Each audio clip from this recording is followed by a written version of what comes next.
While plants perfectly adapt to their environment, they are highly migratory organisms. Just like human migration patterns over thousands of years have sped up evolution and adaptation, today's global shifts in climate, agricultural practices, and urbanization are forcing modern plants to migrate.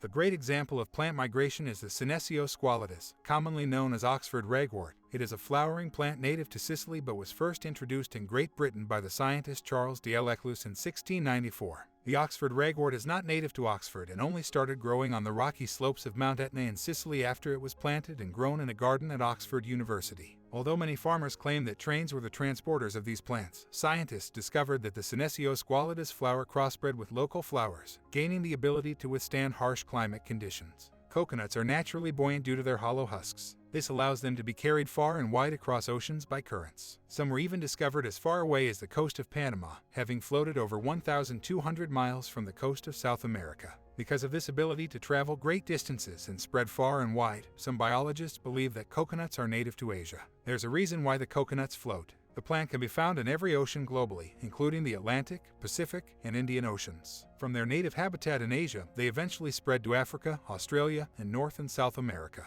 This is because of how they were initially used. The Cocos nucifera has found its way worldwide, but one species is less eager to spread, Ladoicea maldivica or the sea coconut palm tree, with giant fruit that can weigh up to 90 pounds. Because their native island is less hospitable to farming, Maldivian coconuts develop a more rigid shell for better adaptation. The seeds of most plants are dormant until the conditions around them are precisely suitable for germination. These perfectly designed pods keep the plant stagnant until the environment is ideal for growth. Many seeds have a hard outer casing that acts as an inbuilt time capsule for life within, enabling them to endure great lengths of time without rotting or drying out.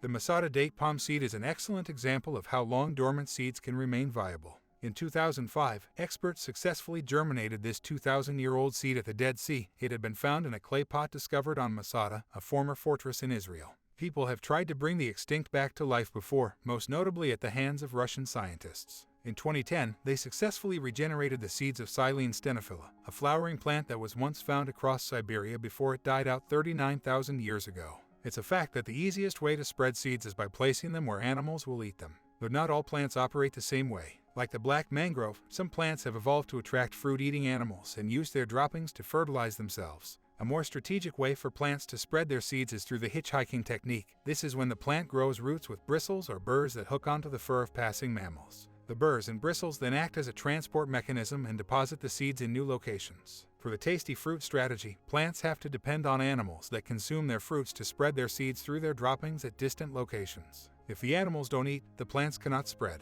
The tasty fruit strategy for seed dispersal is a classic example of mutualism in which a plant and an animal work together to their mutual benefit.